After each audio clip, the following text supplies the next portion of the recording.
اللہ کے نبی علیہ الصلوۃ والسلام نے حضرت مصعب بن عمیر کو اور حضرت عبداللہ ابن ام مکتوم کو بھیج دیا، اور یہ دونوں حضرات حج کرنے کے بعد وہاں سے نکل جاتے ہیں اور ملک یثرب پہنچتے ہیں، اور ایک صحابی کا مکان میں ان دونوں کو رکایا جاتا ہے، اور وہاں رک کر یہ دونوں حضرات دعوت و تبلیغ کا اور تعلیم و تعلم کا دونوں کا سلسلہ جاری کر دیتے ہیں۔ ایک طرف لوگوں کو بتاتے ہو سمجھاتے ہیں، ایک طرف لوگوں کو پڑھاتے ہیں اور پڑھتے ہیں پڑھاتے ہیں، دونوں سلسلے جاری ہو گئے۔ اس سے بھی معلوم ہوا کہ دعوت و تبلیغ اور تعلیم و تعلم یہ دونوں سلسلے ملے جلے ہیں، ان میں سے ایک کو دوسرے سے الگ کر دو تو پھر بے فائدہ ہو کے رہ جائے۔ دونوں سلسلے ایک دوسرے سے جڑے ہوئے، بلکہ تین سلسلے ایک دوسرے سے جڑے ہوئے ہیں۔ ایک ہے دعوت و تبلیغ کا سلسلہ، ایک ہے تعلیم و تعلم کا سلسلہ، اور ایک ہے تزکیہ و اصلاح کا سلسلہ۔ یہ تینوں سلسلے جڑے ہوئے ہیں، لیکن لوگوں نے ان سلسلوں کو توڑ دیا ہے۔ ایک اس کو لیا اس کو چھوڑا، ایک اس کو لیا اس کو چھوڑا، ایک اس کو لیا تو اس کو چھوڑ دیا، نتیجہ ہوا کہ جہالت پھیل گئی۔ ایک آدمی اگر اصلاح کے بغیر علم دین حاصل کر لے گا، زبان تو اچھی آ جائے گی، بولنے کی لیاقت تو آ جائے گی، کچھ اور کرنے کی لیاقت تو آ جائے گی، لیکن دل بلا نہ ہونے کی وجہ سے وہ عالم ہو سکتا ہے کہ جہالت کی باتیں کر جائے۔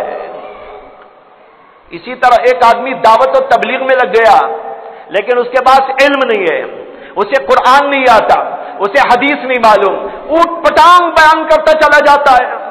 الٹی حدیثیں بیان کرتا ہے، غلط حدیثیں بیان کرتا ہے، غلط باتیں بیان کرتا ہے، غلط مسئلے بیان کرتا ہے، اوٹ پٹانگ چیزیں لوگوں کے سامنے پیش کرتا ہے، نہ خود عمل کرتا ہے، دوسروں کو عمل کرنے کا موقع نہ دیتا ہے، اس لیے کہ اوٹ پٹانگ بات دین کی نہیں ہوا کرتی۔ یہ دعوت و تبلیغ کے نام سے نکل گیا، لیکن دین اسلام کی تعلیم حاصل نہ کی۔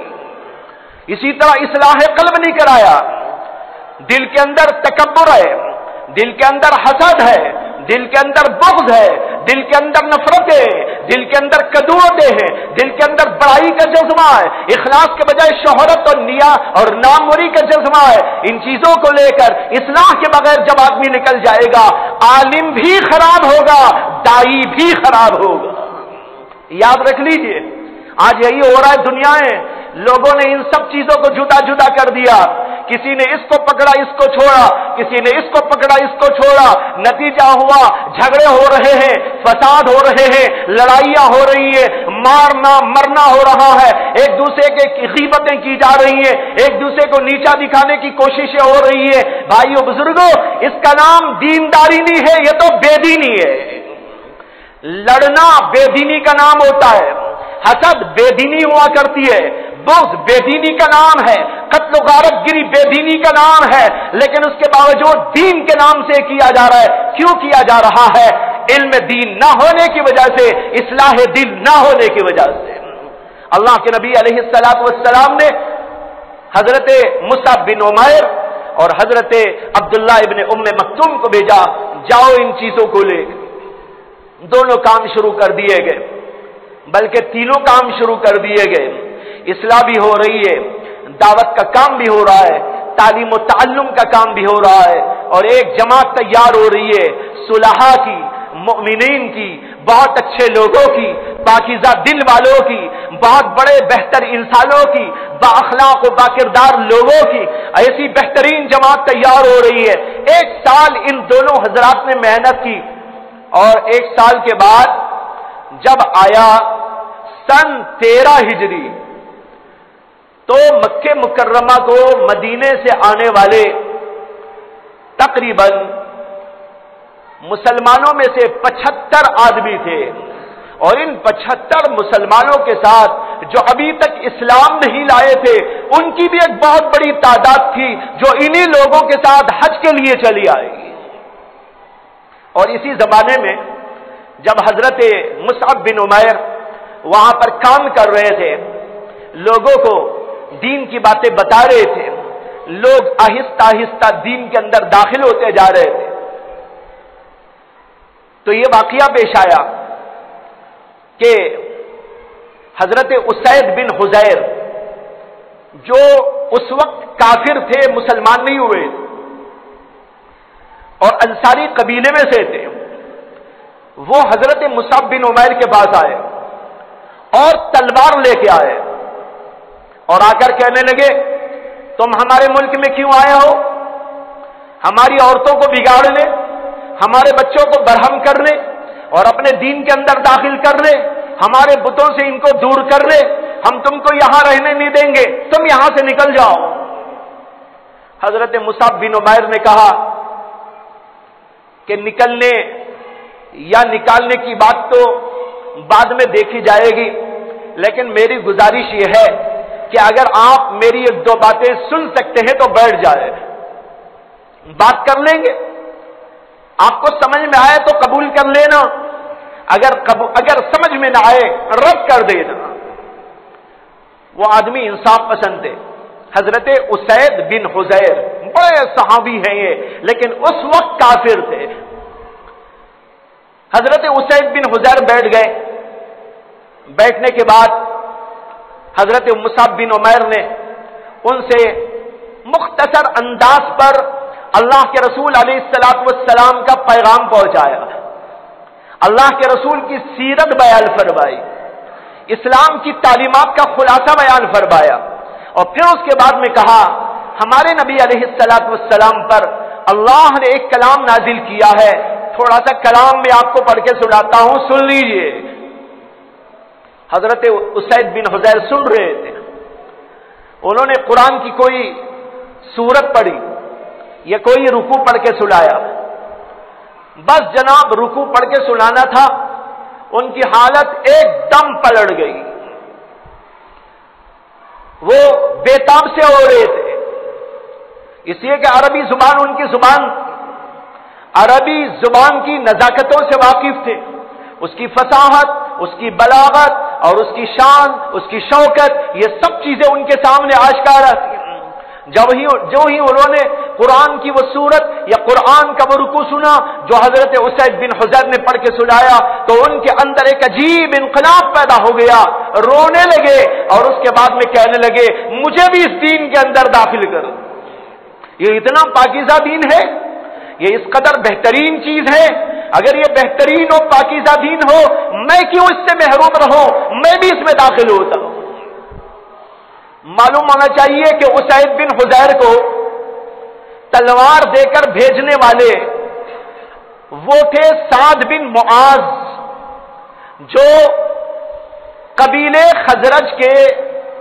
ایک رئیس تھے، بہت بڑے رئیس تھے، ان کی بات سارے علاقے میں چلتی تھی۔ انہوں نے بھیجا تھا ان کو کہ جاؤ ایک آدمی آ گیا ہے،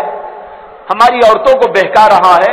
ہمارے بچوں کو ورغلا رہا ہے، ہمارے مردوں میں بھی کچھ کام کر رہا ہے، اس لیے اس کو جا کر سمجھاؤ، اگر نہیں سمجھتا وہ نہیں جاتا تو قتل کر دو۔ یہاں آئے تو اسید بن حضیر کے ساتھ یہ معاملہ پیش آیا اور وہ اسلام قبول کر کے جب وہاں سے لوٹے، سعد بن معاذ انتظار میں تھے کہ کیا جواب لاتے ہیں یا کیا کر کے آتے ہیں۔ انہوں نے دور سے ہی ان کو دیکھ کر کہا مجھے تو جو ہے اسید کا کچھ رنگ بدلا ہوا نظر آ رہا ہے، اسید کا رنگ کچھ بدلا ہوا نظر آ رہا ہے۔ قریب میں آئے تو پوچھا کہ کیا ہوا، انہوں نے پورا قصہ سنایا اور کہا کہ یہ صورت ہے، تو اس پر سعد بن معاذ کو بڑا غصہ آیا اور انہوں نے کہا کہ تم بھی بڑے مجرم معلوم ہوتے ہو۔ انہوں نے کہا کہ جناب ذرا صبر کیجئے، غور و فکر سے کام لیجئے، اللہ نے آپ کو عقل دی ہے، آپ ہمارے سردار ہیں، سردار ہونے کے باوجود طیش میں آ جانا یہ کوئی بڑی بات نہیں ہے، اصل بات یہ ہے کہ آپ سوچ وچار سے کام لیں۔ میں آپ کو بتا رہا ہوں کہ انہوں نے میرے سامنے ایک ایسی بات پیش کی، اگر آپ بھی اس کو سن لیں تو آپ بھی کہیں گے انصاف کا تقاضا اور عقل کا تقاضا یہ ہے کہ اس کو قبول کروں۔ اس لیے انہوں نے ان کو تیار کیا کہ آپ جائیں اور دیکھیں۔ چنانچہ سعد بن معاذ پھر وہاں پہنچے. پہنچ کر انہوں نے ان سے کہا کہ تم یہاں کیوں آئے ہو اور ہمارے لوگوں کو کیوں بہکا رہے ہو؟ انہوں نے کہا کہ جناب آپ کچھ دیر بیٹھے، میرے سے پوچھیں، میں جواب دوں گا، میرے جوابات کو آپ سنیں، میری باتوں کو آپ غور کریں، اگر آپ کو سمجھ میں آئے تو قبول کریں، نہ تو آپ کے ذہن میں جو آ رہا ہے وہ فیصلہ کریں. انہوں نے کہا بات تو آپ کی ٹھیک ہے، انصاف اور عقل کا تقاضا تو یہی ہے کہ طیش میں آنا تو عقل کی بات نہیں ہے، لہذا میں بیٹھتا ہوں، بولو میرے سوال کا جواب کہ کیوں تم آئے ہو، کیا کر رہے ہو یہاں. اس کے جواب میں حضرت مصعب بن عمیر نے ایک تقریر کی، بڑی جامع، بڑی معنی، بڑی پیاری، بڑی پاکیزہ. اس کے اندر دین اسلام کا پورا خلاصہ بیان کر دیا. انہوں نے کہا کہ یہ پیغام ہے، آخری نبی آنے والے تھے، وہ آخری نبی پیدا ہوئے، انہوں نے دین اسلام کو پیش کیا، وہاں کے لوگوں نے کچھ مانا، بہت سے لوگوں نے جھٹلایا، جنہوں نے مانا وہ اس دین کے اوپر قائم ہیں، لیکن وہاں کے حالات ایسے تھے، یہاں کے لوگ آئے، یہ نفوس قدسیہ، انہوں نے یہاں سے اسلام قبول کر لیا. اب میں ان کے درمیان میں آیا ہوں کہ ان کو قرآن پڑھاؤں اور ان کو دین کی باتیں بتلایا کروں، جو اس دین کو مانے اسے دین میں آنے کا طریقہ بتا دوں. اس پر وہ ٹھنڈے ہو گئے، کہنے لگے کہ وہ قرآن کیا ہے. انہوں نے کہا میں قرآن کی آیتیں آپ کو سناتا ہوں. سنایا تو ان کا دل بھی پسیج گیا، ایک دم ذہن ان کا بدل گیا. لوگ جو ادھر ان کے انتظار میں تھے جب ان کو واپس جاتا ہوا دیکھتے ہیں تو کہتے ہیں ارے انہوں نے کہا تھا اسید کا رنگ بدل گیا، اب تو خود ان کا ہی رنگ بدل گیا ہے. یہ تو پہلے کہہ رہے تھے یہاں بیٹھ کے کہ اسید کا رنگ بدل گیا، اب یہ آ رہے تو انہی کا چہرہ اور ان کا رنگ بدلا ہوا معلوم ہوتا ہے. چنانچہ وہ بھی اسلام قبول کر لیے اور پھر اس کے بعد انہوں نے آ کر اپنے لوگوں کے سامنے کہا میں نے ایک ایسا دین پاکیزہ دیکھا ہے، ایسی پاکیزہ تعلیمات میں نے دیکھی ہے اور ان کا کلام میں نے پڑھا سنا ہے، اس سے زیادہ بہتر کوئی کلام نہیں ہو سکتا. ہم نے بڑے کلام سنے ہیں دنیا میں، بڑے شاعروں کا کلام سنا ہے، بڑے فصیحوں کا کلام سنا ہے، بڑے بلیغوں کا کلام سنا ہے، لیکن ایسا پاکیزہ کلام کوئی اور کلام نہیں. میں نے اسلام قبول کر لیا ہے اور تم سب کو حکم دیتا ہوں کہ میرے حکم پر تم سب بھی اس میں داخل ہو جاؤ. یک لخت پورے کا پورا قبیلہ اسلام میں داخل ہو گیا. یہ عجیب و غریب واقعہ پیش آیا، سب کے سب اسلام میں داخل ہو گئے. اس کے بعد کچھ لوگ وہاں سے چلے تھے، پورے نہیں آئے تھے. میں نے کہا تھا نا 75 آدمی تھے جو حضرت مصعب بن عمیر کے ساتھ مکہ المکرمہ آئے. ان کے ساتھ مشرکین بھی بہت سارے لگ گئے تھے، وہ بھی وہاں پر آئے اور اسی جگہ قیام کیا جہاں گزشتہ سال اللہ کے نبی علیہ السلام سے ملاقات ہوئی تھی. اسی جگہ قیام کے دوران انتظار میں تھے اللہ کے نبی کا چہرہ نظر آ جائے، اور ادھر اللہ کے نبی بھی بےتاب تھے کہ ان لوگوں کا چہرہ نظر آ جائے جو مدینے والے ہیں، یثرب والے ہیں. اللہ کے نبی بھی تلاش کرتے کرتے ادھر سے آ رہے تھے، ملاقات ہو گئی. اللہ کے نبی کو بے پناہ اس کے اوپر خوشی ہوئی. ان کو بتایا گیا کہ اتنے لوگ اسلام لے آئے. سعد کا قصہ بھی سنایا، اسید کا قصہ بھی سنایا، وہاں کے حالات کو بیان فرمایا اور پھر اس کے بعد بتایا کہ اس وقت میرے ساتھ حج کرنے کے لیے وہاں سے 75 آدمی آئے. اب دوبارہ بیعت کی اللہ کے نبی علیہ السلام نے. اس موقع پر یہ واقعہ بھی ہوا کہ اللہ کے نبی صلی اللہ علیہ وسلم کے چچا حضرت عباس رضی اللہ تعالی عنہ وہ بھی وہاں پہنچے ہوئے تھے. وہ ابھی تک اسلام نہیں لائے تھے، وہ تو بہت دیر میں اسلام لائے تھے لیکن اتفاق سے وہاں پہنچے ہوئے تھے اور اللہ کے نبی کے ساتھ ساتھ میں تھے، اس لیے کہ خاندان کی وجہ سے پیار محبت بھری ہوئی تھی. اللہ کے نبی علیہ السلام کے دین پر تو نہ آئے تھے لیکن اس کے باوجود اللہ کے نبی کی حمایت کرتے تھے، اللہ کے نبی کی مدد و نصرت کرتے رہتے تھے. وہ بھی اللہ کے نبی کے ساتھ آئے ہوئے. بیٹھ کر باتیں ہوئی، اللہ کے نبی صلی اللہ علیہ وسلم نے ان کو بیعت کرایا. یہ ہے بیعت عقبہ ثانیہ، بیعت عقبہ ثانیہ، اس کو ثانیہ کہتے ہیں. میں نے کہا تھا اس سے پہلے سال میں جو ہوئی تھی اس کو اولا کہتے ہیں. وہ اولا یہ ثانیہ یعنی دوسری بیعت، اس بیعت کے اندر 75 انسانوں نے اللہ کے نبی علیہ السلام کے ہاتھ پر بیعت کی۔ اس دوران ان لوگوں نے درخواست کی کہ اللہ کے نبی آپ یہاں پریشان ہیں، آپ کے لیے یہاں حالات ناسازگار ہیں، آپ دین کو پھیلانے میں یہاں رکاوٹ محسوس کرتے ہیں، لوگ جگہ جگہ آپ کو تکلیف دینے کا سامان پیدا کر دیتے ہیں، آپ کے لیے رکاوٹیں ہیں، آپ کے لیے پریشانیاں ہیں، ہماری درخواست یہ ہے آپ ہمارے علاقے میں تشریف لے آئے، اگر آپ ہمارے یہاں تشریف لے آئیں گے تو دین کے پھیلنے کے بڑے ذرائع پیدا ہو جائیں گے اور آپ کو ہم ہر طرح مدد دیں گے، آپ کی نصرت کریں گے۔ یہ سننا تھا کہ حضرت عباس کھڑے ہو گئے، انہوں نے کہا ذرا سوچ کے بولو، تم محمد کو بلا رہے ہو، وہ رسول اللہ اس لیے نہیں بولتے تھے کہ وہ ایمان نہیں لائے تھے، وہ کہنے لگے کہ محمد کے بارے میں تم یہ کہہ رہے ہو کہ وہ وہاں پر آ جائے، دیکھو اب تو یہاں کی فضا اگرچہ کہ بہت ہی ناسازگار ہے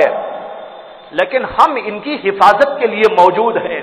ہم خاندان کے لوگ، قبیلے کے لوگ ان کی مدد و نصرت کرتے ہیں، ہم ان کی حمایت کرتے ہیں، یہ ہمارے درمیان میں ہے، اس لیے کافر لوگ اگرچہ کہ بعض زور لگاتے ہیں لیکن ان کو زک و تکلیف اب تک نہیں پہنچا سکے، ہم ان کی حفاظت جتنی کرنی تھی کرتے رہتے ہیں، اگر تم ان کو یہاں سے اٹھا کے وہاں لے جاتے ہو تو تمہاری بہت بڑی ذمہ داری ہوگی، اگر ان کے اوپر کوئی بھی آنچ آئی تو تم کو جواب دے رہا ہو۔ وہ لوگ کہنے لگے کہ ہم سب کے لیے تیار ہیں،